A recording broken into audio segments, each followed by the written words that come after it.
खुद की रुकनीयत जाते दिखी तो सुप्रीम कोर्ट से हवाई जहाज से वकील आ रहा है इनके लिए।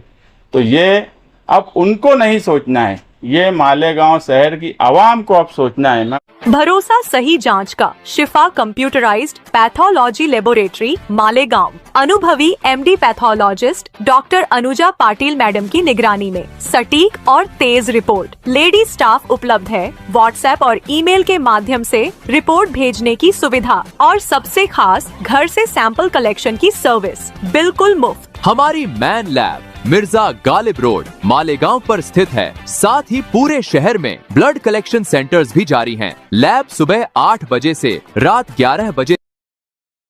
थोड़ा सा बस यहाँ हाँ सर बैठना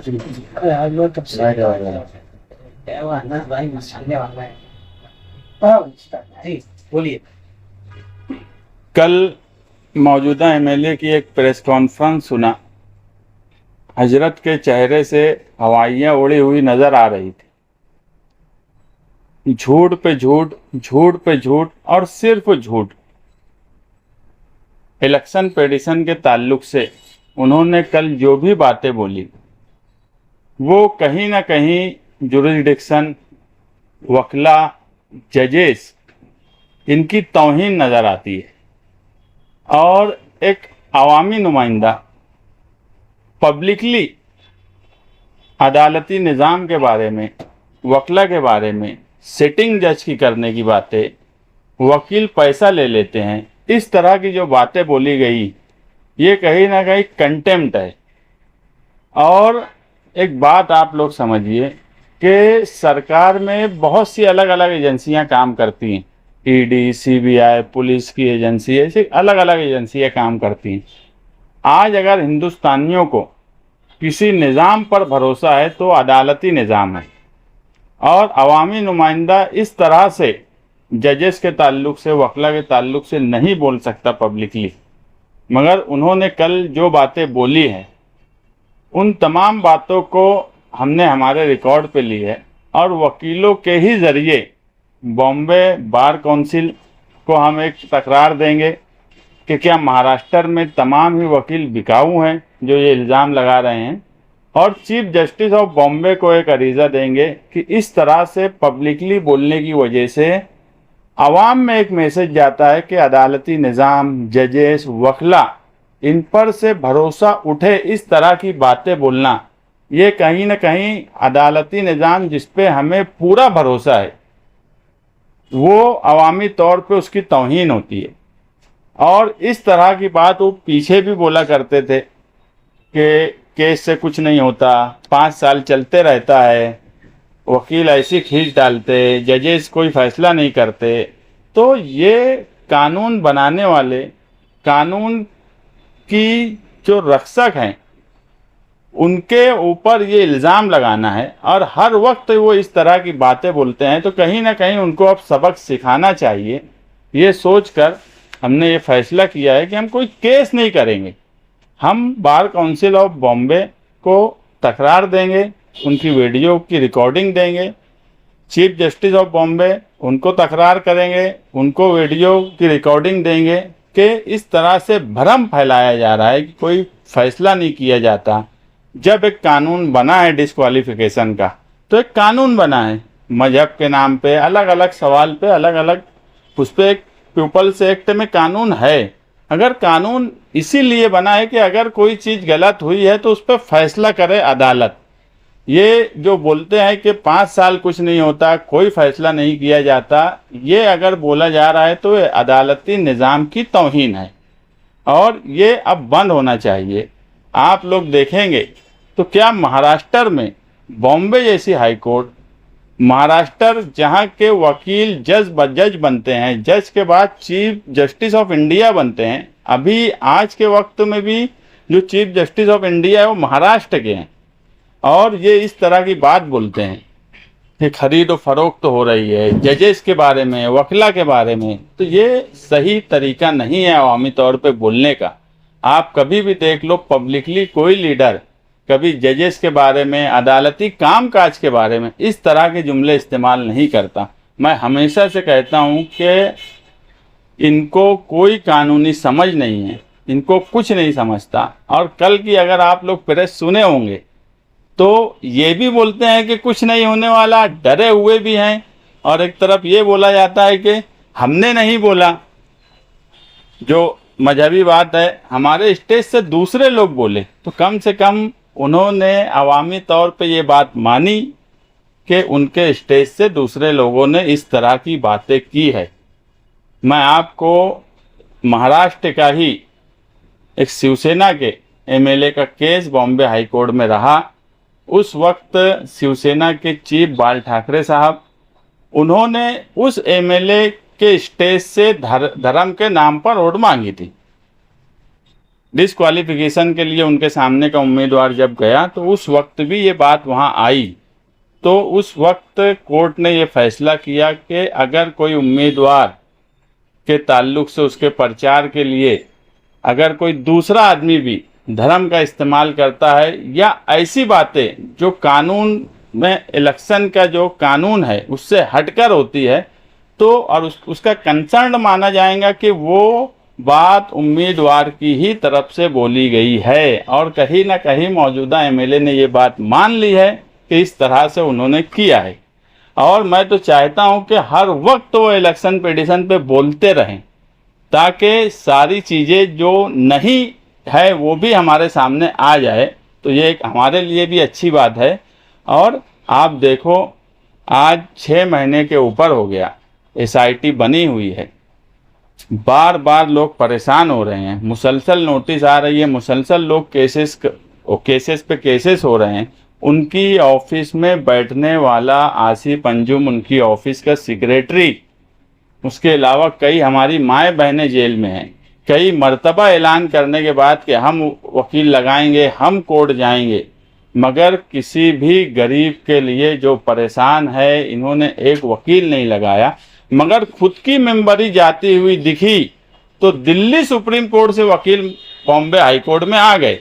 उस वक्त इनके लिए अपने आप को बचाने के लिए ये सुप्रीम कोर्ट से वकील ला सकते हैं।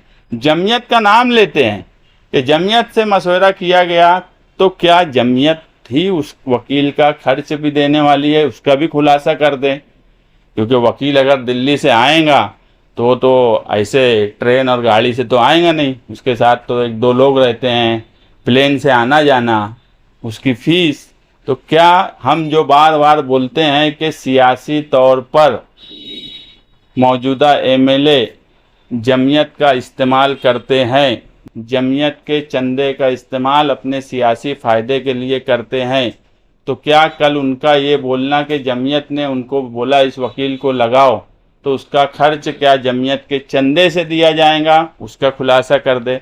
जमीयत, हम बार बार बोलते हैं कि जमीयत अपना हिसाब दे कि क्या चंदा किस तरह से जमा किया जाता है, और कौम मिल्लत के नाम पर जो लोग चंदा देते हैं तो क्या वो उसी मद में कहाँ खर्च होता है, या फिर सियासी स्टेज जैसे इलेक्शन से पहले जमीयत ने लगाया था और वोट मांगा था, वो जमीयत की ऑफिस को सियासी क्लब के जैसा इस्तेमाल करते।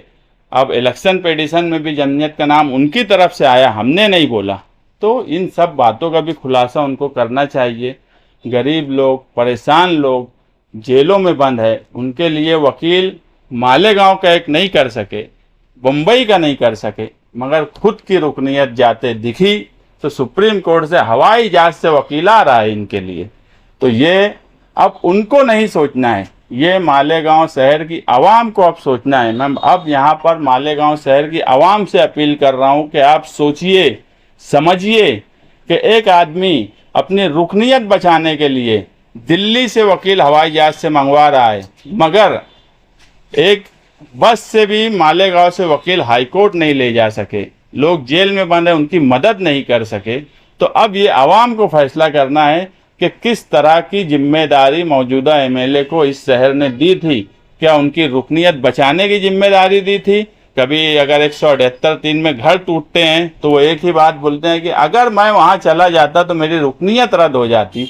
इतना डरपोक, इतना बुज़दिल एमएलए इस मालेगांव जैसे दिलेर शहर में इससे पहले कभी नहीं हुआ, जो अपनी रुकनियत के डर से इस तरह की बातें करते हो, अपनी रुकनियत बचाने के लिए हवाई जहाज से वकील बुलाते हो, मगर किसी गरीब के लिए एक केस के लिए उनकी ऑफिस सेक्रेटरी, उनकी ऑफिस में काम करने वाले लड़के के लिए वो जो आदमी वकील नहीं लगा सकता, तो ये फैसला उनको मानने वाले जो जानिसार अपने आप को बोलते हैं वो सोचे कि अगर कल उन पे मुसीबत आई तो ये आदमी कोई मदद नहीं करने वाला।